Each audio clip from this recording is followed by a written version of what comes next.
기도합니다.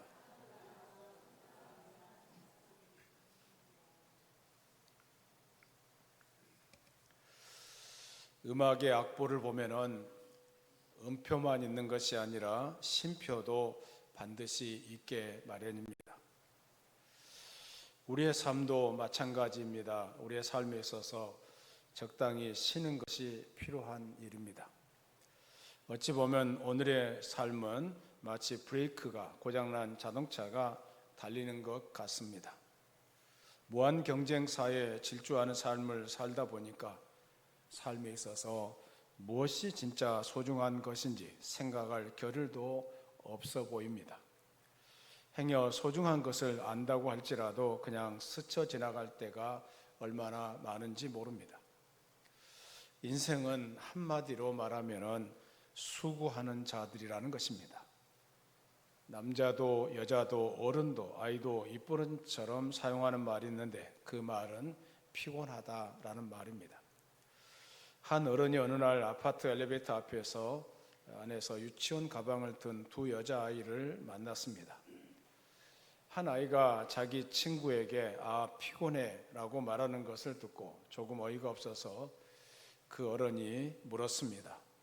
뭐가 그리 피곤하니? 그랬더니 아저씨 유치원 갔다 와서 피아노 치러 가고 미술학원 가고 영어학원에 가고 무용학원에 가는데 어떻게 안 피곤할 수 있겠냐고 물었습니다. 그래서 그 아이에게 그래 굉장히 피곤하겠구나 라고 말하는 사이에 어린 소녀는 엘리베이터에서 바삐 내렸습니다. 짐작하건대 그 아이의 집에서는 제 부모가 입버릇처럼 피곤해 하는 말을 듣고 배운 것 같습니다. 어쨌든 남녀노소를 막론하고 현대인들은 수고하고 피곤한 삶을 살아가고 있습니다. 그래서 인생들에게 쌓여가는 것이 있는데 그것은 스트레스입니다. 스트레스라는 말은 현대에 가장 많이 사용되는 말 중에 하나입니다. 현대의학에서 이 스트레스가 원인이 되어서 발생한 신경성자가 붙은 병명이 얼마나 많은지 모릅니다. 우리 개개인의 질병을 볼 때 많은 병들의 80에서 90%의 이 병이 시민성, 다시 말해서 마음으로부터 오고 또 악화되기도 한다고 합니다. 모든 병의 근원이 사고로 인한 질병이 아닌 다음에는 거의 다 스트레스에 의한 것이라고 말합니다. 특히 이 스트레스는 고혈압과 신경통 같은 소위 현대병이요 성인병의 제일 큰 원인이 된다고 합니다. 사실 스트레스를 받으면 면역이 저하된다는 것은 누구나도 아는 일입니다. 스트레스에는 두려움과 불안과 공포심, 분노와 짜증 증대를 일으킵니다. 그 외에 모든 질병, 즉 고혈압, 심장마비, 위궤양, 불면증, 당뇨, 간질환 등 이런 직접적인 원인이 됩니다. 그래서 인간의 발전을 위해서 얼마간의 스트레스가 필요하겠지만은 그러나 스트레스를 잘 다스리지 못하면은 건강한 삶을 잃어버릴 수 있다는 것을 잊어서는 안 됩니다. 수고하고 무거운 짐을 지고 살아가는 우리 현대인들에게 가장 필요한 것은 쉼일 것입니다. 평안하게 쉴 곳이 필요합니다. 그 쉼을 어디서 발견할 수 있습니까? 쉼을 얻는 길이라는 제목으로 은혜를 나누고자 합니다. 사람들은 네 가지 빼라는 말 전에 한번 말씀드렸는데요. 네 가지 빼라는 말에 스트레스를 심하게 받는다고 하는데 첫째는 살 빼. 그렇지 않아도 직장과 가정에서 감당하기 어려운 스트레스 때문에 밤에 바다 퉁퉁 부어있는데 속도 모르고 체중이 늘었다고 또 아내와 자식들이 살을 빼 하면서 구박하는 것입니다. 두 번째는 치솟는 전셋값을 감당하지 못할 때 집주인이 내뱉는 말, 이 방빼, 이사를 하라는 그런 말입니다. 세 번째는 회사가 어려우니까 나가달라는 책상 빼라는 말이라고 합니다. 그리고 네 번째는 주차를 잘못하면 듣는 말, 차 빼라는 말이라고 합니다. 현대인들은 이런 스트레스를 받으면서 힘겹게 살아가고 있습니다. 그래서 틈만 나면은 담배를 피우고 또 마음을 달랩니다. 좀 더 시간적인 여유가 생기면은 술을 마시면서 위안을 삼으려고 합니다. 그러나 그런 것들에는 진정한 위로가 되지 못합니다. 이러한 현대인들을 향해서 예수님께서 하신 말씀이 있습니다. 28절 말씀을 같이 읽습니다. 28절입니다. 시작.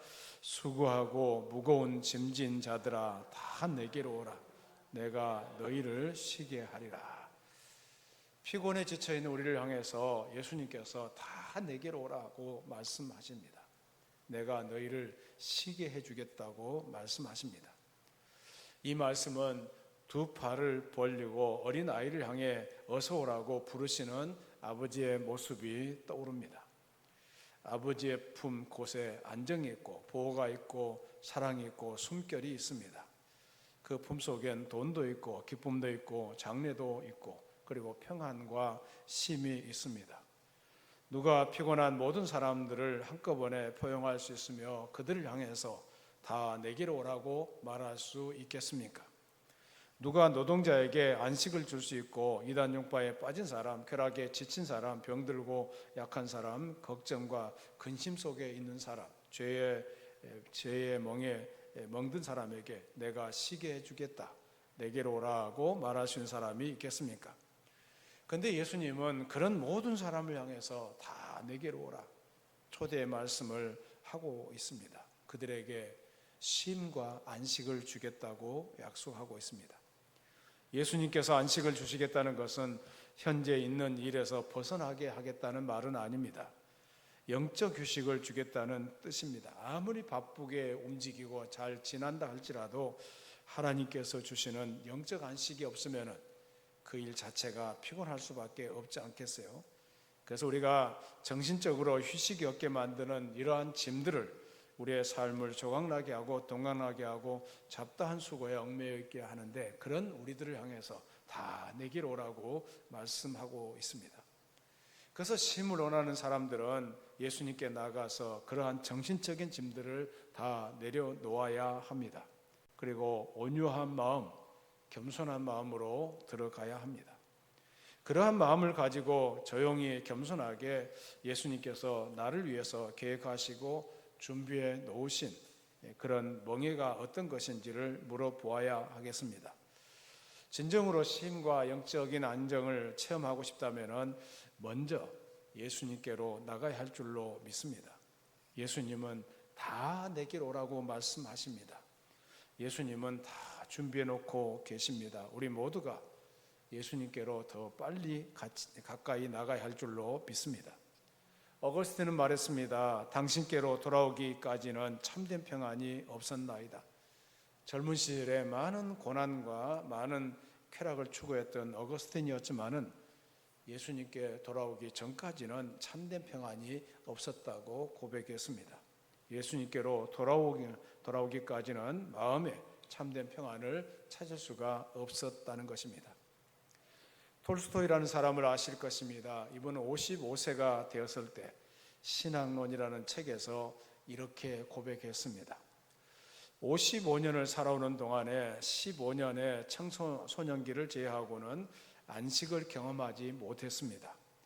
아니, 안식을 알지 못하고 살아왔습니다. 18세가 되던 해에 신이 인간을 만든 것이 아니라 인간이 신을 만들었다는 친구의 말에 설득되어 기독교를 떠나기로 결심했습니다. 종교를 포기하는 것이 진정한 자유를 얻는 길이라고 착각했습니다. 그리고 그는 55세가 되었는데 이제 나는 내가 버린 어머니의 품과 같은 신앙의 품으로 돌아왔습니다. 종교로 다시 돌아온 것이 아니라 예수님께로 돌아왔습니다. 비로소 예수님 안에서 참된 안식을 발견했습니다. 사람들은 쉼과 평안을 얻기 위해서 대용품들을 찾아 나섭니다. 그러나 그 대용품을 만난다고 할지라도 그것은 곧 없어지는 것입니다. 진정으로 쉼과 평안을 얻으려면 예수님께로 나가야 할 줄로 믿습니다.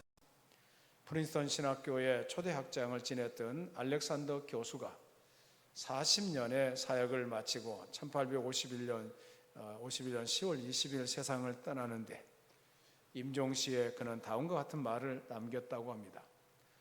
무더운 여름철 목이 탈 때 우리에게 필요한 것은 한 잔의 물이지 결코 넓은 바다의 물이 아닙니다. 예나 지금이나 인류에게 가장 필요한 건 역시 온 세상의 것이 아니라 한 분이신 구주 예수 그리스도이십니다. 올바른 고백을 했습니다. 예수님 안에 있을 때만이 진정한 평안, 쉼을 얻을 수 있다는 것을 말씀하고 있습니다. 사람들은 쉼과 평안을 얻기 위해서 예수님을 찾는 것이 아니라 대용품을 찾아 나설 때가 많습니다. 그래서 지금도 이제 휴가철이 됐잖아요. 휴가철이 되어서 강원도로 차가 많이 이동하고 있다는 얘기를 들었습니다. 그래서 그곳에 가서 쉼과 자유함을 얻는 것 같은데, 그런데 그것이 얼마나 흔하게 금방 깨집니까? 좋아하는 사람과 결혼한다면 내 일생은 행복하겠지 소망을 가지고 결혼식을 올리지만은 때때로 결혼 생활이 악몽으로 변하기도 합니다. 재산을 많이 모으면은 그 재물을 통해서 내 인생의 꿈과 소망이 드디어 실현될 것이라고 믿는 사람도 있지만은 그 재물을 통해서 꿈과 소망이 실현되었다고 하는 사람들은 거의 없습니다. 높은 지위와 권력을 가졌다고 꿈과 소망이 실현되었다고 믿는 사람도 없습니다. 사랑하는 여러분, 우리 한 사람 한 사람을 살펴보면은 다 무거운 짐을 갖고 있고 뼈아픈 아픔도 가지고 있습니다. 다 상처가 있습니다. 어떤 누구에게도 없는 자기만의 아픔을 가지고 살아갑니다. 다 여기 괜찮은 모습으로 앉아있지만은 조금만 들여다보면은 다 상처가 있습니다. 질그릇 같은 연약함이 있습니다. 그렇기 때문에 세계 정복을 꿈꾸었던 나폴레옹도 세인트 헬레나 섬에 유배되었을 때 나는 지금까지 단 일주일도 행복한 날이 없었다. 저기 바닷가에 넘실거리는 물결은 세상 사람의 눈물이요, 저 부는 바람 소리는 세상 사람의 한숨 소리로구나 라고 한탄했다고 합니다. 솔로몬이라는 왕을 아실 것입니다. 그는 이 세상을 살면서 그가 원했던 모든 것을 다 소유한 사람입니다. 그런데 그가 모든 것이 헛되다고 말했습니다. 전도서 2장 22절 23절입니다. 전도서 2장 22절 23절 같이 읽겠습니다. 사람이 해 아래에서 행하는 모든 수고와 마음에 애쓰는 것이 무슨 소득이 있으랴. 일평생에 근심하며 수고하는 것이 슬픔뿐이라. 그의 마음이 밤에도 쉬지 못하나니 이것도 헛되도다. 요즘 우리 주변을 살펴보세요. 뭔가 남보다 더 많이 가지고 있고 더 배우고 더 높은 자리에 있으면 행복할 것 같은데 과연 그렇습니까? 움켜잡을수록 더 갈증이 일어나는 시대에 살아가고 있습니다. 우리나라가 선진국이라고 하는데 우리나라에 자살한 사람이 왜 그리 많습니까? 왜 마약을 복용하는 사람이 그리 많습니까? 왜 밤이면 진정제나 수면제를 먹어야 자는 사람이 그토록 많습니까? 그 이유가 무엇입니까? 자기가 원하는 것을 다 손에 넣어도 그것이 행복을 주지 못한다는 것을 우리에게 보여주고 있습니다. 이런 우리 인생들을 향해서 예수님께서 하신 말씀이 무엇입니까? 수고하고 무거운 짐진 자들아, 이 표현을 하고 있습니다. 우리가 예수님 안에서 참된 안식과 쉼을 얻는 그런 주의 종들이 되기를 축원합니다. 이 수고하고 무거운 짐을 지고 있는 현대인들에게 놀라운 소식이 있는데 그것은 바로 행복으로의 초대입니다. 다 내게로 오라, 내가 너희를 쉬게 하리라고 말씀하고 있습니다. 모든 사람, 예수님께로 나오는 모든 사람, 이 말씀은 제한이나 자격을 따지지 않는다는 말입니다. 돈 많은 사람은 오라, 많이 배운 사람도 오라, 건강한 사람은 오라고 하셨다면 어떤 사람은 빠질 수가 있습니다. 그런데 예수님께서 다 내게로 오라, 어느 누구를 어떤 사람이든지 막론하고 다 예수님께로 오라고 말씀하고 있습니다. 그래서 우리 모두가 예수님 안에서 참된 쉼과 안식을 누릴 수 있기를 소원합니다. 미국의 인구조사국 발표에 의하면 우리와 별반 다른 것이 없습니다. 국민들의 여가의 절반을 텔레비전 앞에서 보낸다고 합니다. 그리고 더러는 여행이나 캠핑 등을 하기도 합니다. 우리도 보다 나은 쉼을 얻기 위해서 산으로 바다로 휴가를 떠나기도 합니다. 아마 이번 주간에 휴가를 떠나는 분도 있을 것 같습니다. 그렇지만 쉬어도 쉰 것 같지가 않습니다. 나들이를 다녀오면 마음만은 편해질 줄 알았는데 그렇지 못하다는 것입니다. 그것은 바로 휴식과 안식의 방법에 문제가 있다고 생각됩니다. 오늘날 많은 사람들이 동일한 쉼을 추구하면서도 진정한 쉼을 누리지 못하는 이유가 무엇입니까? 그 원인은 바로 영적인 데 있다고 가르칩니다. 우리가 쉼을 얻지 못하는 원인은 영적인 문제이기 때문에 영적인 해결이 없이는 진정한 쉼을 얻을 수가 없습니다. 그렇다면 모든 인생이 그렇게 갈망하는 참된 쉼, 곧 안식의 처방은 무엇입니까? 여기에 수고의 짐은 죄의 짐인 것이 분명합니다. 성경에 보면은 이 수고와 죄와 더불어서 인류의 삶에 상에 주어진 결과였습니다. 하나님께서 범죄한 첫사람 아담에게 내가 평생에 수고하여야 그 소산을 먹을 것이다 라고 말씀했고, 하와에게는 내가 수고하고 자식을 낳을 것이라고 말씀했습니다. 타락 이후에 이 러시아의 기독교 작가 도스토옙스키의 말처럼 이제 죄인에게는 산다는 것 자체가 수고로운 짐이 될 것이다 라고 말했습니다. 누가 우리의 수고로운 인생의 문제를 해결해 줄 수가 있겠습니까? 우리 인간이 만일 스스로의 노력으로 이 수고로운 인생의 짐을 벗을 수 있었다면 얼마나 좋겠습니까? 그런데 오늘 우리가 겪고 있는 인생의 문제를 해결하기 위해서 우리에게 다가오신 분이 계시는데 그분이 바로 예수 그리스도이십니다. 예수님만이 우리에게 쉼과 이 쉼을 허락해 줄 수 있다는 것입니다. 도대체 예수님이 누구이시기에 상처나고 수고하고 무거운 죄악에 눌린 사람들의 인생의 문제를 해결해 줄 수 있다는 말입니까? 지난 2000년 역사 속에서 수없이 많은 인생들이 예수님을 만남으로 그들의 삶이 변화가 되었습니다. 그런데 그 수없이 많은 사연들을 보면은 꼭 예수님 때문에 복받고 장수하고 잘되고 돈 많이 벌어서가 아니라 사실은 오히려 지금 겪고 있는 고난과 역경, 그것과는 비교할 수 없는 아픔과 고통의 한복판에서 이 예수님 때문에 위로를 받고 용기를 얻었고 힘을 얻었던 경우가 더 많다는 사실을 보여주고 있습니다. 어떤 분은 병상에서 예수님의 이름을 부르면서 힘을 얻었습니다. 초대교회 성도들은 십자가에 못 박히면서 예수님의 이름 때문에 죽을 수 있다는 것 때문에 감격하면서 자신의 생명을 예수님께 내어드렸습니다. 어떤 사람은 건축자가 내버린 돌멩이처럼 하찮게 내버렸지만은 그러나 이 예수님을 마음에 모시면서 인생의 참된 의미와 가치를 발견하게 된 것입니다. 그 예수님 앞에 나가서 그 예수님 안에서 쉼과 안식을 누릴 수 있기를 소원합니다. 카피라이터로서 뒤늦은 나이에 예수를 만난 후에 막 쪄낸 찐빵이라는 책을 썼고 예수님 안 믿으면 손해보는 77가지 이유라는 책으로 우리에게 잘 알려진 이만재 씨라는 분이 계십니다. 이분이 거듭나고 한 말이 있습니다. 그의 책을 보면은 그는 성경 말씀이 하나도 믿어지지 않더라는 것입니다. 자기의 상식이나 철학으로 예수 믿는 것이 이해가 안 되었다는 것입니다. 아내와 결혼할 때 교회 나가겠다는 조건으로 결혼했기 때문에 어쩔 수 없이 아내에게 끌려서 교회에 그렇지만 그는 예수님을 믿지를 않았습니다. 그의 표현을 빌자면은 마치 순교하는 마음으로 교회에 출석했다는 것입니다.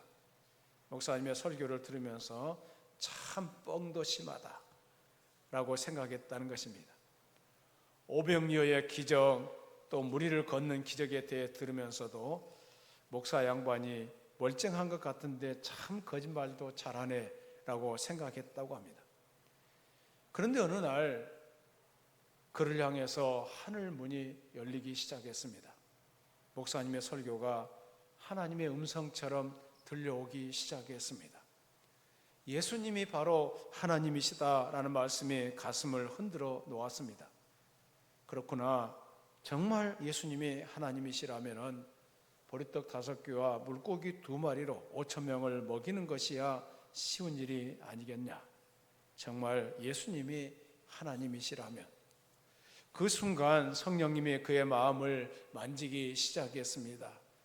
예수님을 그의 구원자로 받아들이기 시작한 것입니다. 예수님을 만났습니다. 예수님을 하나님으로 자기 인생의 구원자로 만난 것입니다. 그때 그의 마음속에서 한 찬송이 터져 나오기 시작했습니다. 50여 년이 다 되도록 자신이 한 것은 세상에 속해서 세상 방법대로 세상에 취해서 살아온 것뿐인데 자기가 어디가 예쁜 구석이 있어서 이렇게 은혜를 주어서 하나님의 자녀로 삼으셨다는 것이 믿기지가 않더라는 것입니다. 뿐만 아니라 한때는 하나님이 없다고 외치던 자기가 이제는 자신의 인생 송두리째로 다 하나님께 드리고 하루하루 살아가는 모습이 너무나도 신기할 따름이라고 고백했습니다. 사랑하는 여러분, 오늘 이만재 카피라이터가 받은 선물, 그가 그렇게도 사랑했던 아내가 자기에게 나누어 주고 싶어 절규했던 선물, 이 구원의 선물을 오늘 여러분이 다 받아들이기를 축원합니다. 다 받아들이고 예수님 안에서 쉼과 안식을 누리며 살아갈 수 있기를 소원합니다. 예수님께로 돌아오셔서 예수님과 함께 남은 생애가 평안하게 안식을 누리며 살아가는 시간들이 되기를 바랍니다. 그리고 이제 예수님께 나온 사람들이 해야 할 일이 있습니다. 오늘 29절 30절 말씀을 같이 읽습니다. 시작. 나는 마음이 온유하고 겸손하니 나의 멍에를 메고 내게 배우라. 그리하면 너희 마음이 쉼을 얻으리니 이는 내 멍에는 쉽고 내 짐은 가벼움이라 하시니라. 무거운 짐에 수고하고 있는 사람들을 다 오라고 하시면서 다 짐을 벗겨버리겠다고 하신 것이 아닙니다. 오히려 예수님께서 메어주신 그 멍에를 메고 예수님을 배우라고 말씀하십니다. 그래서 어떤 사람 은혜 받으면은 가정도 팽개치고 교회도 팽개치고 저 기도원에 가서 평생 혼자 잘 살겠다고 그런 사람이 있는데 그것은 옳은 자세가 아닙니다. 예수님을 믿어도 우리가 져야 할 십자가가 있습니다. 져야 할 짐이 있습니다.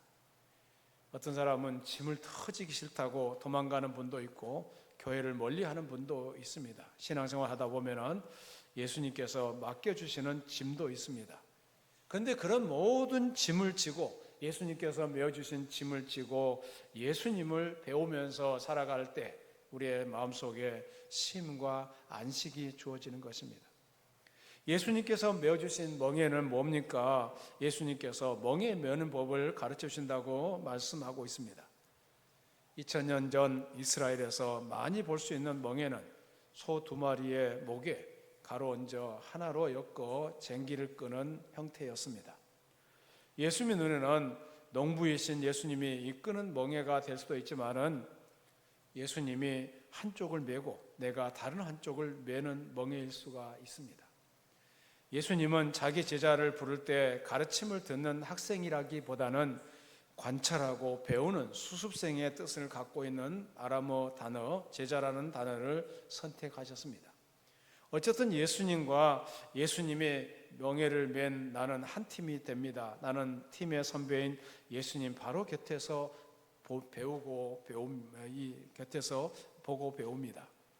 수습생의 도제식 교육이라고 할 수 있으니까 잘 보고 잘 관찰해서 배울 수가 있습니다.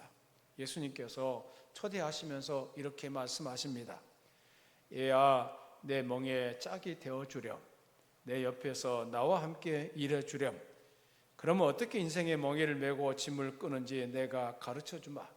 내가 나를 받아들인다면 내 인생의 짐을 거뜬히 질 수 있는 방법과 힘을 공급해주마. 내 인생의 짐은 정말 가벼워질 거야. 그래서 오늘 본문 30절에서 말씀하고 있습니다. 30절을 같이 읽습니다. 시작. 이는 내 멍에는 쉽고 내 짐은 가벼움이라 하시니라. 그러니까 예수님께서 메어주신 그 멍에를 메고 가는 것은 결코 무거운 짐이 아닙니다. 자기 책임을 회피하고 자기 멋대로 살려고 하는 사람들은 모든 게 더 무거운 짐이 됩니다. 그러나 예수님께서 메어주신 짐을 지고 걸어갈 때에는 그 짐은 쉽고 가볍다고 말씀하고 있습니다. 하나님은 당신을 따르는 모든 사람들에게 늘 같은 약속을 주셨습니다. 여러분 예수님의 이끄는 대로 따라가기만 하면은 영광이 따라오게 될 줄로 믿습니다. 칭찬과 상급이 따라오며 은혜와 기쁨이 따라옵니다. 예수님과 함께 쉽고 가벼운 명예를 메고 일함으로 참된 안식을 누리시기를 바랍니다. 예수님께서 메어주신 멍에를 메고 무엇을 배워야 합니까? 오늘 성경에 보면은 두 가지를 배워야 한다고 말씀하고 있습니다. 온유하고 겸손하신 예수님을 배워야 한다는 것입니다. 나는 마음이 온유하고 겸손하다고 말씀하셨습니다. 그래서 예수 믿는 사람들의 공통점이 뭡니까? 30년, 40년, 50년 예수 믿고 또 평생을 예수 믿는 사람들에게 나타나는 두 가지 현상은 뭐냐 하면은 온유하고 겸손하다는 것입니다. 옆 사람을 한번 쳐다보면서 온유하고 겸손한지 한번 쳐다보세요. 한번 쳐다보시기 바랍니다. 온유하고 겸손한 모습이 보입니까?